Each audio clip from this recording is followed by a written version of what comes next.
एक वर्ष के पश्चात सूर्यदेव का स्वराशि में प्रवेश होने वाला है।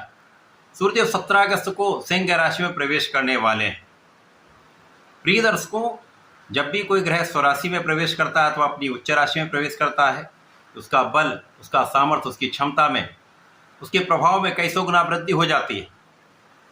अब सूर्यदेव तो नवग्रहों में राजा है, जिनका राजा के समान ही कर्तव्य है, उत्तरदायित्व है, क्षमता है, प्रभाव है। एक विशेष आभा मंडल है। इस आभा मंडल के समक्ष समस्त ग्रहों का प्रभाव कम हो जाता है, जिसके कारण वो ग्रह अस्त हो जाता है। सूर्यदेव अनुशासन के कारक हैं, सूर्यदेव नेतृत्व के कारक हैं, सूर्यदेव शासन के कारक हैं, राजनीति के कारक हैं, सूर्यदेव पिता के कारक हैं, सूर्यदेव कॉन्फिडेंस के कारक हैं, आत्मबल के कारक हैं। निश्चित रूप से सूर्यदेव का परिवर्तन सदा ही अत्यंत महत्वपूर्ण होता है। अब यहाँ पर ये स्वराशि में होकर महाबलवान होंगे, परंतु यहाँ पर राहु की सीधी दृष्टि के प्रभाव में होंगे, तो महाबलवान सूर्य पर महाप्रबल ग्रहण दोष भी लगेगा, जो निश्चित रूप से समस्त राशि के जातकों को प्रभावित भी करेगा। कुछ विशेष योग बनेंगे, जिनका कुछ लाभ भी प्राप्त होगा, कहीं कुछ समस्या भी हो सकती है। जय श्री गणेश। नमस्कार, मैं आचार्य संजय द्विवेदी। मेरे समस्त प्रबुद्ध दर्शकों का मेरे चैनल पर हार्दिक स्वागत है। प्रिय दर्शकों, आज मैं कुंभ राशि के लिए सूर्यदेव के राशि परिवर्तन का, राहु के साथ ग्रहण दोष का तथा इस समय में बनने वाले योग का किस प्रकार का प्रभाव प्राप्त होने वाला है, किन भावों से आपको लाभ मिलेगा अथवा कहीं पर कोई समस्या या अवरोध है तो उसका क्या निराकरण है, संपूर्ण विश्लेषण मैं पूर्ण तरीके के साथ करने जा रहा हूं। प्रिय दर्शकों, इस राशिफल को आप अपने लग्न तथा राशि दोनों के अनुसार देख सकते हैं। कुंभ राशि शनिदेव की राशि है, जहां पर शनि और सूर्य का मित्रवत भाव नहीं है, लेकिन यहाँ पर पिता पुत्र का भाव है। कुंभ राशि के लिए सूर्यदेव आपके सप्तम भाव के स्वामी हैं, सप्तमेश हैं। अब सप्तमेश का गोचर केंद्र के भाव सप्तम भाव में ही आरंभ होने वाला है, जहाँ पर ये महाबलवान होने वाले हैं, स्वग्रही भी होंगे तथा केंद्र के भाव में इनका बल कई सौ गुना बढ़ने वाला है। अब राहु का गोचर लग्न में चल रहा है, जहाँ पर राहु सूर्य का सीधी दृष्टि का प्रभाव प्राप्त होगा।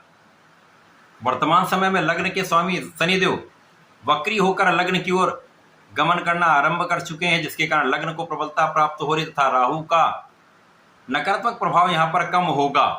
अब सूर्य का जब बल प्राप्त हो जाता तो पहले से आ रही जो समस्याएं उनका निराकरण होने लगता है।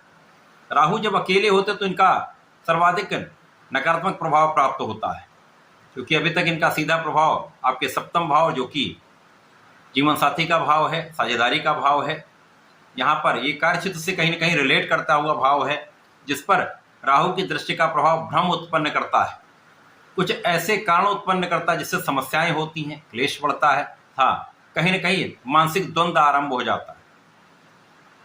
अब चूंकि लग्न की स्थिति पहले से अच्छी है, तो सूर्यदेव के आने के पश्चात इन समस्याओं का निराकरण होना आरंभ हो जाएगा, तो आपके मनोबल में पहले से अधिक वृद्धि हो जाएगी। जब आपका कॉन्फिडेंस अच्छा होता है तो आप बहुत सोच विचार कर कार्य करते हैं, आप डरते नहीं हैं, आपका डिविएशन कम से कम होता है, मन का भ्रम कम हो जाता है, डर कम लगता है, क्योंकि सूर्यदेव का प्रभाव अत्यंत श्रेष्ठ होता है। ये आपके मन को बलवान करते हैं, आपको कर्मठ बनाते हैं, आपको सामर्थ्यवान बनाते हैं, तथा जो सूर्य का गुण है वो कहीं ना कहीं वो गुण का प्रभाव आप में आ जाता है। आपकी नेतृत्व की क्षमता बढ़ जाती है, आपकी सोचने समझने की क्षमता बढ़ जाती है, तथा आप यहाँ पर पहले से अधिक प्रभावशाली हो जाते हैं। तो आ रहे भ्रम के कारण जो डर लग रहा था या समस्याएं आ रही थी, उनका निराकरण होना आरंभ हो जाएगा। जीवन साथी के स्वास्थ्य में तथा जीवन साथी के साथ जो आपको क्लेश हो रहा था, उन समस्याओं का निवारण होगा। पहले से अधिक यहाँ पर आपको लाभ प्राप्त होगा। साझेदारी में जो राहु के कारण भ्रम बना हुआ था, उस भ्रम के कारण कानूनी समस्याओं तक का योग बन चुका था, उन समस्याओं से आप मुक्त होंगे। साझेदारी में पहले से अधिक अच्छी स्थिति आपकी प्राप्त होने वाली, तो कार्यक्षेत्र में पहले से अधिक आपको लाभ मिलेगा, कार्यक्षेत्र में पहले से अधिक आपकी स्थिति अच्छी होगी। अब चूंकि यहाँ पर आपका मनोबल अच्छा होता है तो आप अपना भी अच्छा कार्य करते हैं, लोगों को प्रेरित भी करते हैं, तो ये स्थिति आपके लिए प्राप्त हो रही। यहाँ पर जो आपके शिक्षा के भाव में कहीं ना कहीं कुछ व्यवधान या एक भ्रम की स्थिति बनी होती, वो स्थितियाँ दूर होने लगेंगी, तो शिक्षा में भी आप अच्छा कर पाएंगे, पहले से अच्छा परिणाम आप प्राप्त कर पाएंगे। इसी प्रकार से आ रही नकारात्मकता दूर होने लगेगी। दूसरों के लिए आपके मन में जो नकारात्मक भाव था या आपके लिए दूसरों के मन में जो नकारात्मक भाव था वो कम होने लगेगा। तो आपका एक विशेष प्रभाव, एक विशेष आपकी छवि लोगों के मन में बनने लगेगी। अब क्योंकि यहाँ पर आप कर्मठ तो हैं, क्योंकि शनिदेव की राशि है, तो यहाँ पर जो आप आलस्य कर रहे थे अथवा जो काम को टाल रहे थे उन कारणों से आपको मुक्ति मिलेगी तथा इस समय में आप इस समय का संपूर्ण उपयोग करके आगे बढ़ने वाले हैं, अपनी क्षमता में वृद्धि करने वाले हैं। इस समय में आप अपनी क्षमता का संपूर्ण उपयोग करके, अपने सामर्थ्य का उपयोग करके आप अपने क्षेत्र में लाभ लेने वाले हैं। तो कार्य क्षेत्र आपका कुछ भी हो सकता है, नौकरी, प्रोफेशन या अपना व्यापार है, समस्त क्षेत्रों में पहले से अधिक आपको लाभ मिलना आरंभ हो जाए। जो एक अनियमितता बनी हुई थी, जो अनसर्टेन भाव था वो दूर होगा, नियमितता आ जाएगी, समस्याएं दूर हो जाएंगी तथा आप अपने क्षेत्र में संपूर्ण प्रयास कर पाएंगे।